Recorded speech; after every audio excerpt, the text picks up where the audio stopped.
मैं तो social worker हूँ एक आम। और आज जाट धर्मशाला हिसार में दीन बंधु रहबरे आजम सर छोटू राम की जयंती के उपलक्ष्य में मैं सबको आपको बधाई देता हूँ। भाई आज कमेरे वर्ग और किसान वर्ग के हितैषी की जयंती हमने यहाँ मनाई और इसके उसमें संत रामपाल महाराज जी ने जो कार्य करे, जो परमार्थ के कार्य करे, सुनते तो पहले भी थे। अब जो बाढ़ का समय आया, लोगों को उसमें उनने बचाया। गरीब आदमी एक दो तीन कमरे जिसका घर है वो भी गिर गया। बच्चे रोड के ऊपर बैठे थे।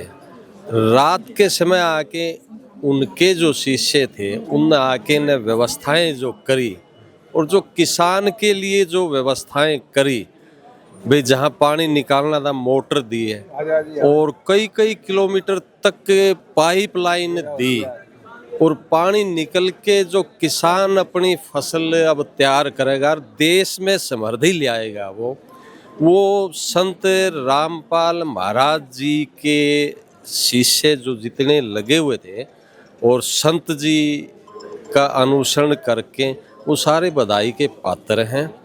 और हम तो ये आशा करते हैं कि भी इसी तरीके से परमार्थ के काम जो हमारे समाज में संत जी के अनुयायी और सारी टीम जो करें, तो उनको देखते हुए सरकार ने उनको रिहाई करनी चाहिए। जेल के लायक तो वो आदमी है ही नहीं।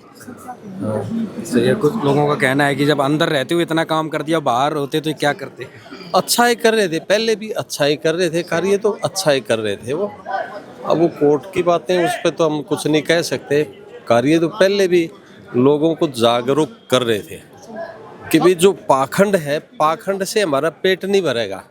कार्य तो वो पहले भी अच्छा ही कर रहे थे और अब आप लोगों ने देख लिया। प्रत्यक्ष को प्रमाण की जरूरत नहीं है। मतलब कई हजार एकड़ जमीन जो है ना, बगैर बिजाई के पानी उसमें खड़ा रह जाता। अगर संत जी के आदेश के अनुसार उनके शिष्य इस काम में ना लगते तो वो देश को भी तो हानि होती। किसान तो मरना ही था, गरीब तो मरना ही था, देश में भी तो हानि होती ना इसकी। हमारे देश का अनाज कम होता। कोरोना काल के बाद आपने देखा भी एग्रीकल्चर सेक्टर ने ही तो हमारी इकोनॉमी को जिंदा रखा। तो अगर वो किसान मर जाएगा तो देश मर जाएगा। तो इसलिए संत का जो है ना, एक जो परमार्थ का जो काम रहा है वो बड़े बधाई के पात्र हैं सारे जिन इस काम में लगे हुए थे वो टीम। और हम भी आज से उनके अनुसरण में जो ना इसी कार्य में लगाएंगे।